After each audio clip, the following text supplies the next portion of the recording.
I mean, who wants to be an accountant? It's just so boring. The laughter from my family prickled across my skin.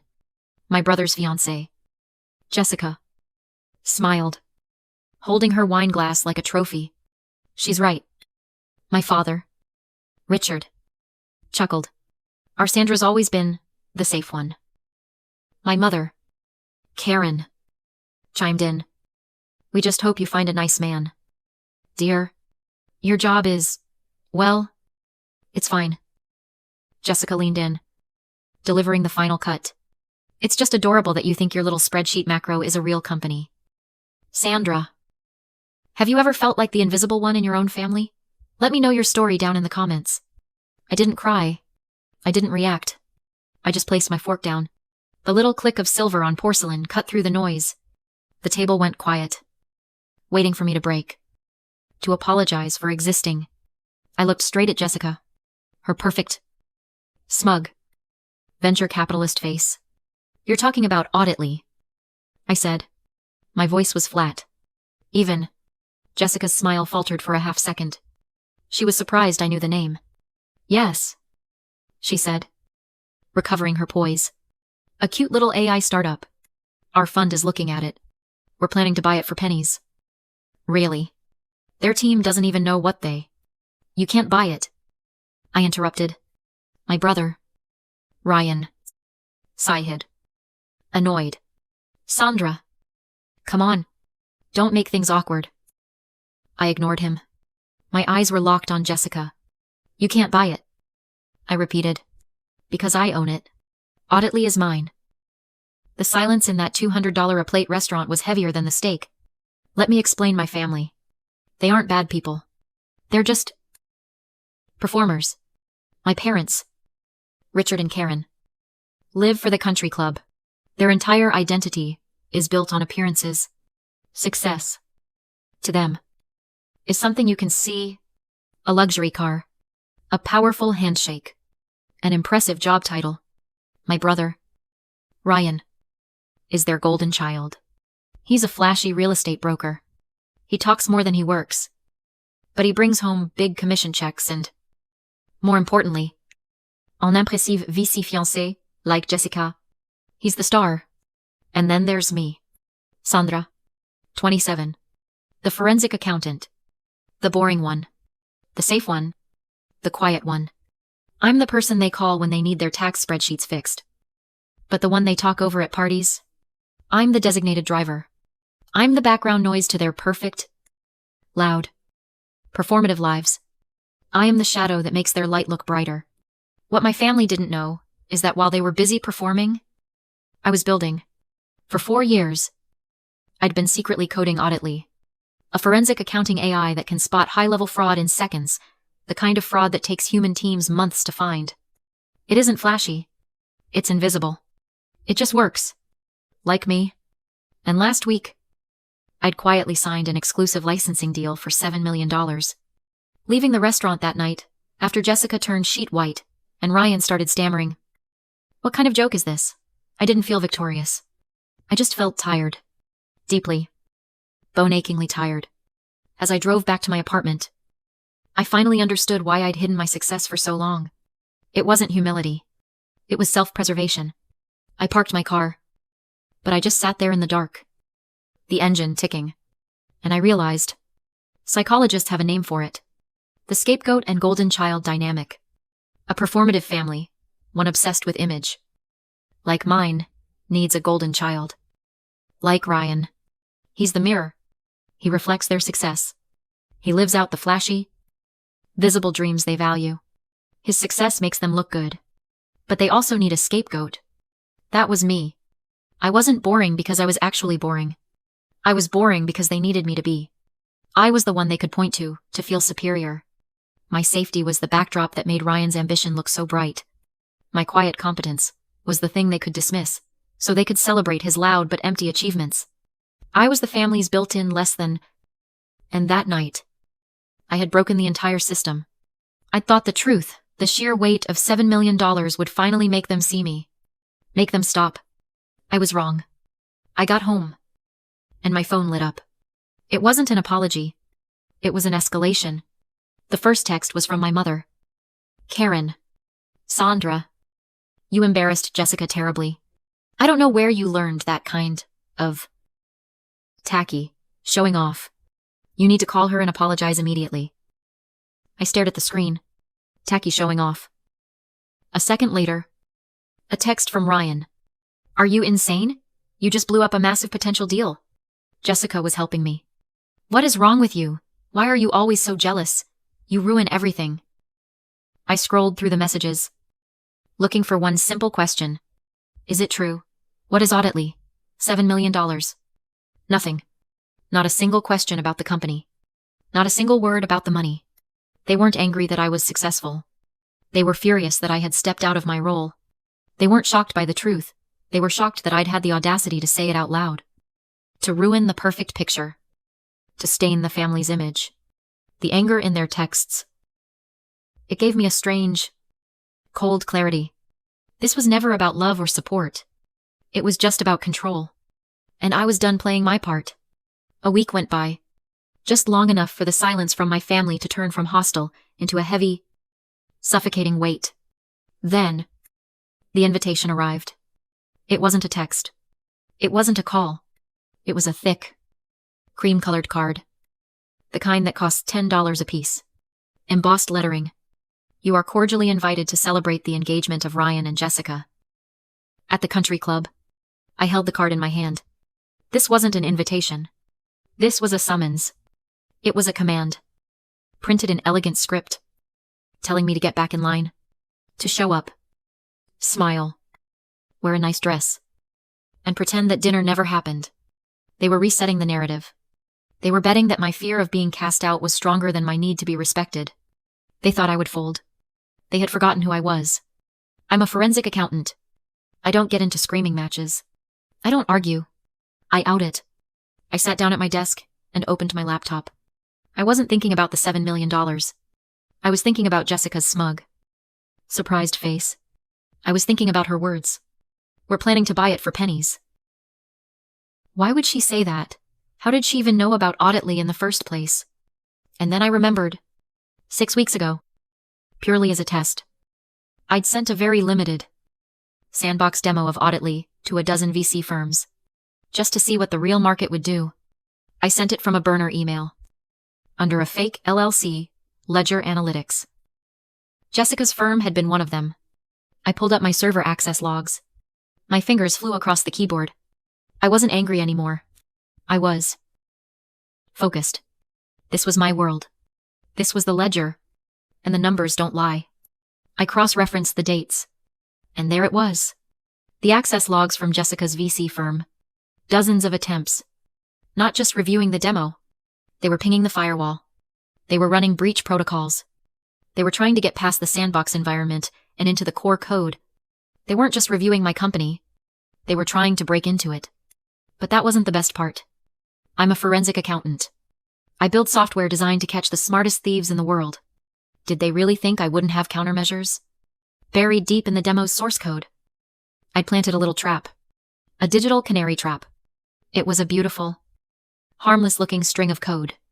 But if anyone tried to copy, export, or reverse engineer that section, it would secretly activate their webcam and microphone and record the next 5 minutes of their meeting. I navigated to the secure folder. My heart was thumping. There was one file. From 6 weeks ago. I clicked play. The video flickered to life. And there she was. Jessica. In a corporate conference room. Leaning over a laptop with 2 of her senior engineers. This is sloppy. One of the engineers was saying. The security is too tight. We can't get to the core logic.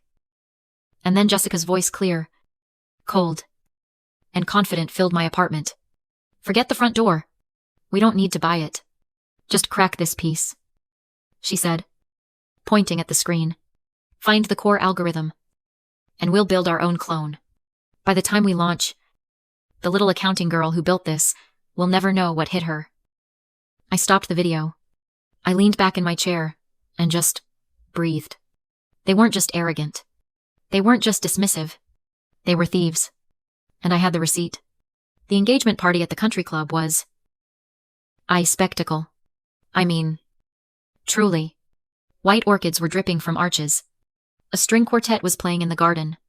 My mother, Karen, was gliding around the room, soaking in the reflected glory of it all. I walked in wearing a simple, tailored navy blue dress. Professional. Clean. My mother saw me, and her shoulders visibly relaxed. She rushed over, grabbing my arm in a grip that was just a little too tight. Sandra. Darling, you came, she whispered, her smile strained. Thank you. Now. Just. Be nice. I won't do anything. Mom, I said, and I meant it. I smiled. I nodded. I got a glass of club soda. I watched my brother, Ryan, and his fiancée, Jessica, stand in the center of the room like a power couple from a bad movie. They started the toasts. My father, Richard, went first, talking about this wonderful new addition to the family and synergy. He didn't know what the word meant, but it sounded expensive. Ryan spoke next, beaming.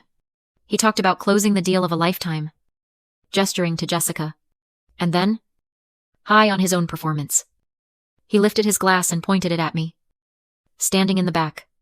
And I want to give a special shout out to my little sister, Sandra. The room turned. I just stood there. I know we've had our differences, he said, laughing to the crowd, but I'm just so glad you're here. Sandy. So glad you finally get to see what real success looks like. The applause was polite, but I wasn't listening. I was watching Jessica. She was looking at me, smiling. Not a kind smile. It was a smug, self-satisfied smirk. The smile of someone who genuinely believed they had won. And I realized, this is the Dunning-Kruger effect in a designer dress. It's a cognitive bias where people with low ability at a task overestimate their own ability. They know just enough to sound impressive, just enough jargon, like AI, algorithm, synergy, to think they're experts. But they know so little that they're blind to their own incompetence. Jessica wasn't just arrogant. She was fundamentally mediocre. Her confidence wasn't built on knowledge. It was built on a complete, profound lack of it. She genuinely thought she was the smartest person in the room. She genuinely thought she was going to get away with it. She had no idea that the boring little accounting girl in the navy dress wasn't just in the room. I was the one who built it. May I say a few words? I didn't wait for a yes. I just walked forward and took the microphone from the stand. The string quartet faded. The room, which had been buzzing, went completely silent. Ryan and Jessica were frozen, both staring at me with that same nervous, annoyed look. I smiled. A tight, polite smile. Congratulations to my brother and to Jessica. I just wanted to say, Jessica, you were right. I let that hang in the air. She looked confused. Suspicious. You were right at that dinner. My job is boring. I paused, looking around at the sea of confused faces at the country club. It's incredibly boring, especially when you have to sit and review hours of internal security footage. Tedious video. Like this one. I pulled my phone out of my pocket. I calmly walked to the projector they'd been using for the engagement photo slideshow and plugged in my adapter. The massive screen on the wall flickered. The smiling, airbrushed photos of Ryan and Jessica vanished. They were replaced by a familiar conference room. And then, Jessica's voice, not her polished, charming, country club voice, but her real, sharp, corporate one, blasted through the ballroom's sound system. Find the core algorithm, and we'll build our own clone. By the time we launch, the little accounting girl who built this will never know what hit her. You could have heard a pin drop on the thick carpet. It was a special kind of silence. A sharp, collective intake of breath. My father, Richard, looked like he'd seen a ghost. My mother's perfectly manicured hand was clamped over her mouth. Ryan just stared at the screen, his face completely, utterly blank with shock. Jessica's face was no longer smug. It was a twisted mask of pure, reptilian rage. She lunged forward, trying to grab the microphone from my hand. You. I held up one hand, and I didn't even raise my voice. Don't. My voice was cold. It cut right through her anger. That's called intellectual property theft. It's highly illegal. And you just broadcast your confession to about 150 of your closest friends and colleagues. I turned back to the stunned, silent crowd. But that's not the only news tonight. As some of you just heard, I am the founder of Auditly. I made myself look at my parents. Their faces were chalk white. And last week, I signed a $7 million licensing deal for that software. My mother made a small, choked, gasping noise. But here's the part you'll really love. Jessica, I said, turning back to her. She was frozen, her hands still in the air. I didn't sell my company. We're merging. The deal was finalized this morning. We're merging with the parent holding company of your VC fund. My new role, starting this Monday, is Global Head of Digital Compliance and Asset Security. I let that sink in. I watched the blood drain from her face as her brain did the math. Which means, technically, I'm your boss's boss. I gave her a small, professional smile. I'll see you on Monday for that performance review. I didn't stay to watch. I didn't need to. I placed the microphone carefully back on the stand. The small click echoing in the dead, heavy silence. And then I turned. And I walked out of the country club ballroom. The fallout, I heard later, was not dramatic. It was swift, cold, and corporate. Jessica was fired before Nina Dill die. On Monday. Not by me. I never even made it to the office. The parent company's legal department saw the video, which I had politely forwarded to them along with my signed contract, and they escorted her from the building. There was no argument. Just a box and a security guard. My brother, Ryan, the golden child, didn't lose his job. He lost something far more valuable to him, his audience. He didn't cancel the engagement. Jessica did. She disappeared. Last I heard, she was trying to sue me for invasion of privacy. She lost. Ryan was now just that poor boy, the one who got tricked by the thief, the subject of whispers and pity at the country club. His shine was gone.